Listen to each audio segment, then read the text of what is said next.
Ambala cantt का ये video Anil Vij के उस बयान के बाद सामने आ रहा है जिसमें उन्होंने दावा किया था कि अंबाला कैंट की जनता के कहने पर मुख्यमंत्री पद के लिए वे दावा ठोक रहे हैं, लेकिन जमीन पर उन्हें अंबाला के गांव में भारी विरोध का सामना करना पड़ रहा है। एक बार अनिल विज का भी वो पूरा बयान सुन ही लीजिए जिसमें उन्होंने जनता के साथ होने का दावा किया था।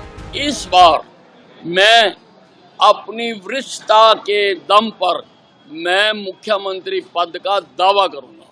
बनाना या ना बनाना ये हाईकमांड का काम है, लेकिन अगर मुझे बनाते हैं मैं हरियाणा की तकदीर बदल दूंगा, मैं हरियाणा की तस्वीर बदल दूंगा। दरअसल अनिल विज अंबाला कैंट से चुनावी मैदान में हैं। वो 7वीं बार विधानसभा चुनाव लड़ रहे हैं।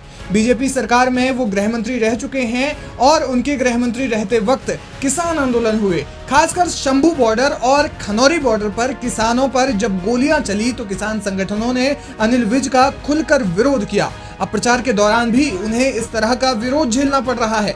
अंबाला कैंट में प्रचार अभियान के लिए पहुंचे पूर्व मंत्री और बीजेपी उम्मीदवार अनिल विज को किसानों के भारी विरोध का सामना करना पड़ रहा है। जानकारी के मुताबिक वो अंबाला कैंट विधानसभा क्षेत्र के गांव शाहपुर पहुंचे थे, जहां किसानों ने उनका जबरदस्त विरोध किया। बताया जा रहा है कि किसानों ने बीजेपी उम्मीदवार का विरोध करते हुए सवाल किया कि शंभू और खनौरी बॉर्डर पर उन्होंने किसानों पर गोलियां क्यों चलवाई। ये क्या है भी साहब, बताइए जरा हमारे को। बताओ क्या चीज है ये, बताना जी। मारे चड्डे पाड़े गए, मानू जेड़ा में रखा गया। क्यों भाई, क्या गुना था हमारा? क्या गुना था हमारा? हमने अपने हक सच की लड़ाई लड़ी है। क्यों आए हमारे गांव में? 307 का पर्चा करा, 307 का पर्चा करा, मारे भाई। मजदूर एकता जिंदाबाद, बीजेपी सरकार मुर्दाबाद, बीजेपी सरकार मुर्दाबाद, अनिल विज मुर्दाबाद।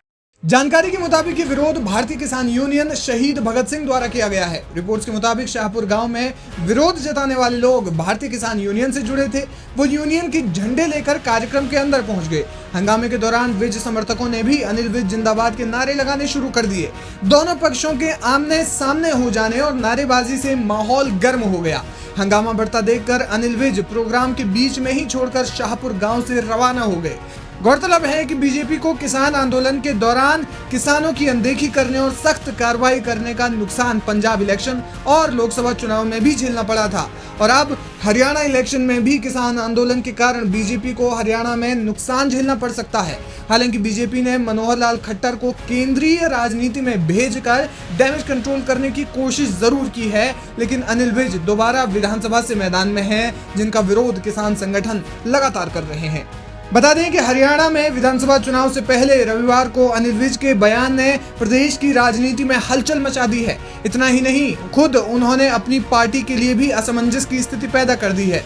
विज ने मुख्यमंत्री पद के लिए अपनी दावेदारी जताई है। उन्होंने कहा कि मैं हरियाणा का वरिष्ठ विधायक हूँ, 6 बार विधायक बन चुका हूँ और अब 7वीं बार चुनाव लड़ रहा हूँ। उन्होंने आगे कहा कि मैंने आज तक पार्टी से कुछ नहीं मांगा, लेकिन इस बार अंबाला और पूरे हरियाणा की जनता का मुख्यमंत्री बनने का मुझ पर दबाव है, इसलिए वरिष्ठ नेता होने के नाते मैं मुख्यमंत्री पद पर दावा करूंगा। मैं हरियाणा में भारतीय जनता पार्टी का सबसे वरिष्ठ विधायक हूं। मैं 6 बार चुनाव लड़ चुका हूं, जीत चुका हूं, और 7वीं बार मैं चुनाव लड़ रहा हूं।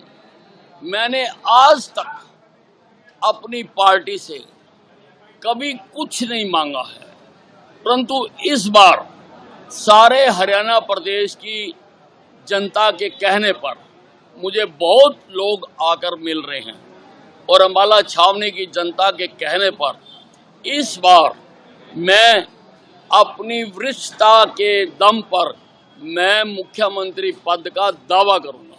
बनाना या ना बनाना ये हाईकमांड का काम है, लेकिन अगर मुझे बनाते हैं मैं हरियाणा की तकदीर बदल दूंगा, मैं हरियाणा की तस्वीर बदल दूंगा।